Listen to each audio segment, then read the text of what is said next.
Nako, ito. Vice ganda, sinermona ni Juan Ponce Enrile. Ako, bakit nga ba? Kung napag-usapan po nila, dyan po sa usapan po sa bayan ni Mang Juan, ay na-interview po dyan si Juan Ponce Enrile. At ayun po, talagang walang preno si Juan Ponce Enrile dyan. Marami po siyang sinabi tungkol kay Vice Ganda. Nako, alamin nyo po ito. Ang mga sinabi niya sa mga supporters ni Vice Ganda. Isusunod nyo na ba sa Mas Report yan? Si Juan Ponce Enrile. Ako'y nagtatanong lamang. Ito po ang video. Yan mo, sa iyong lipunan, ay hindi mo na tinitingnan ang kapakanan ng mga iba. Tama. Sarili mo na lang ang iniisip mo. Akala mo, maganda yung ginagawa mo, pero bastos ka. Yun. Bastos ka ng tao. Tapos ginawa nila yan, Mang Jess at Mang Juan, sa segment nila na pambata. O, kita mo na yan?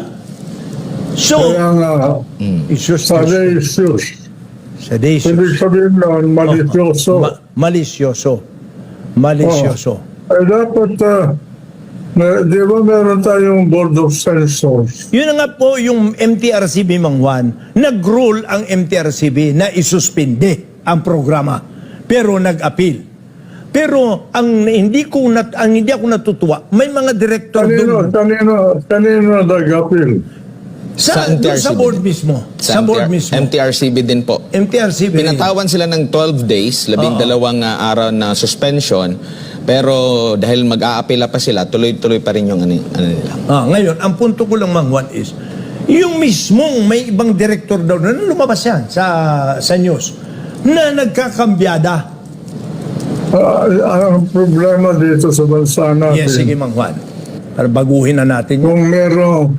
kung meron kang power, political, social, economic, or whatever, halos hindi mo na iniisip yung kapwa.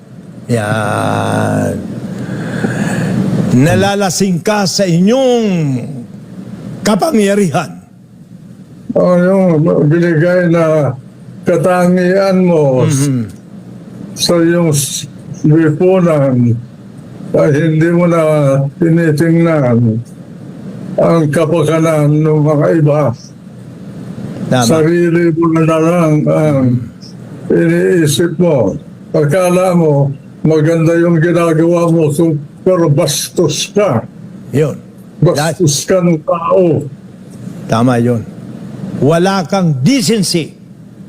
Hindi ka dapat maging Hindi lang walang decency, abusado, abusado. bastos. Bastos talaga. Kaya yung sinabi ni Mang Juan, akma talaga yun eh. Salacious. Salacious. Oo. Para may saliva eh. Ang sabi pa dito sa ating mahiwagang... Parang salay-salay. Akala ko saliva eh. Oo. Ang meaning po nun, ng salacious, para sa ating mga kababayan, Anong meaning? baka bago lang sa kanila. Kasi minsan si Mang Juan nagbibitaw ng mga matatalinghaga ng mga salita. Nakadisios. Alam ko na napagpatawa. Tama. Napagpatawa yung binabanggit mo na babae. Oo, kilala. Pag wala pa ng araw, ganyan na yan. Oo nga. Ang salacious ay having or conveying undue or inappropriate interest in sexual matters. Salacious. Ang tanong, Mang Juan, hindi ba pwede na isang grupo, halimbawa kami, na maglabas din, na mag-file ng reklamo din sa MTRCB? Pwede. Pwede. Oo. Kasi, Lahat Viewers. ng pamilya, lahat ng pamilya na may mga anak na nasasaktan o nai-influensya, they should denounce her. ang tanong nga, Mang Juan sabi mo, ang may nag-text kasi sa misis ko yun kami, mga followers kami ni Goebbels Ganda, sabi ng misis ko, correct, but where will you go from here? Yan ang tanong. So what, kung followers sila, Yun naman di, Sundin ninyo, pero huwag ninyo ilalagay sa public medium Tama. yung kabastusan ninyo.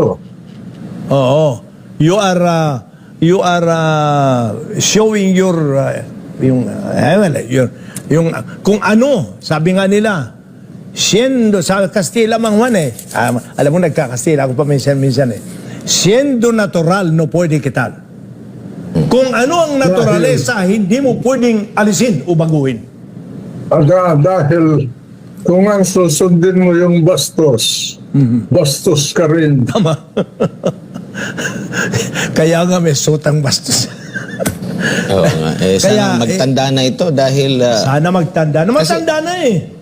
I mean, nasa ano sila prime time sila Mang Jess, Mang Juan, maraming nanonood sa Lagay kanila. mo na sa midnight show. Oo nga. Yung mga ganun, hindi na siya akma, hindi na sila family-oriented. Hindi na show. yung kaaya-ayang palabas.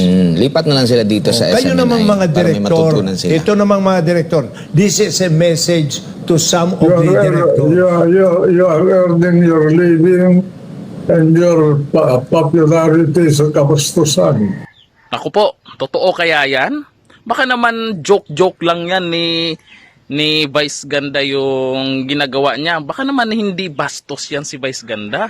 Baka naman ay hindi totoo yung sinabi ni Juan Ponce Enrile na bastos si Vice Ganda. Baka naman ay yung kay Vice Ganda ay ano lamang yan, ay pagpapatawa lang. Ako, kayo, anong masasabi niyo po dito sa banat ni Juan Ponce Enrile dyan kay Vice Ganda?